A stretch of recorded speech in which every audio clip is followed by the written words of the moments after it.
So maybe just your thoughts around the role of the mentor in a student community. And really, as I say, we start small. We just say to the guys, look, maybe just set a weekly catch up, and really just ask those questions. It might even be across different faculties. Someone's in science, someone's in medical, so they don't have the detailed insight around the content, but they know what good looks like. They know what progress looks like in a sort of an academic student context, etc. What else would be your advice for student level mentorship? So people may be looking for mentors, watching today, and maybe people that have volunteered some of their time and that are mentoring a couple of students, maybe catching up with them on a weekly sort of basis. What are those kind of insightful questions that you would suggest they ask, and what other advice would you have people looking for mentors in a student campus kind of context? Look, I think the best time to start being mentored is the younger you are, the better, because you can only learn from a mentor, and if you're not learning from the mentor, they're not a mentor.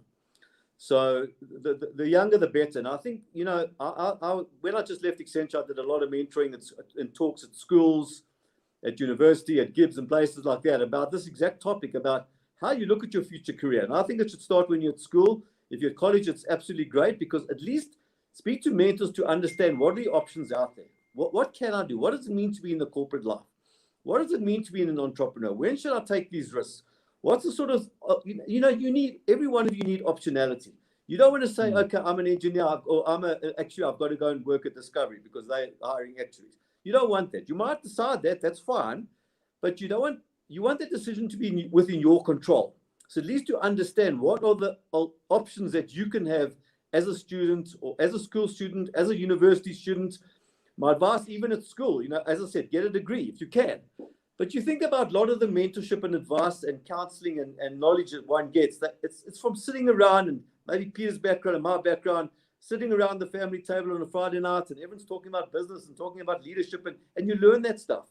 A lot of people in this country don't have that opportunity. So even more so need to reach out to different people in diverse environments, because diversity is key here as well, that you don't take people that are exactly like you, like little Russian dolls. They're just smaller versions of you. That's not going to help. That's just going to be the same advice.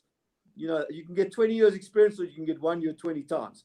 You want to get 20 years experience. So you need to find diverse people, but the younger you can find those people, and you can ask people that are ahead of you on that journey, the better. And I really do think at college is a great time when you are studying your degree, or even at school, to understand what are my alternatives before I go to university. What do I mean by doing law versus doing this or that? Because maybe your parents haven't got the knowledge, they haven't got the degrees, they don't have the experience to give you that counsel and that advice. So that advice needs to start when you're young. That when you make a choice to go to university, this is not just a security net, that's in your long-term future. We should all be thinking, have one foot in today and have one foot in tomorrow. So yes, we have one foot in, we're doing whatever we're doing, but think about what's going to happen 5-10 years down the line. You might think 10 years is too long, but before you go to university, I think it's critical. So, and it's just get advice from a mentor. They're not telling you what to do. They're just giving you the options, and ultimately say, these are the pros and cons of doing the different things. And ultimately, as I said before, you'll make that decision. But I really do believe there's so many people in this country that need that advice and guidance and counseling that will make a huge difference to the outcome of their lives. And potentially, what you want is success. And success could be money. It just could be you're happy in your job. It could be you had a great family life. Whatever success means to you. There's no right and wrong of success.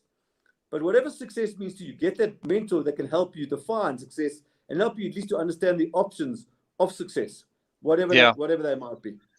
Clive, and I mean, on that point, exactly, for many people today and in our community, success often just is, getting through tomorrow and completing the studies that you got to do for your assignment, or completing your exam next week, or, maybe getting through the semester and hopefully completing the year. And obviously last year was a bit of an impact on a lot of people, having to study, from home and get through their degrees, etc. So that success, the definition of that is also so critical, and something that, when I offer to everybody that I'll happily do a 30-minute, chat with everyone to help them and give them that guidance and insight, and push them into certain mentorship arrangements, etc. if they need to. But what I'm hearing most often is it's at that kind of day-to-day level of getting through their tasks, not procrastinating, being successful in a week, versus a month, versus a year, versus a career, etc. So it's often at that micro level that people just need the encouragement and the support and the right questions at the right time, and the awareness of the blind spots, etc.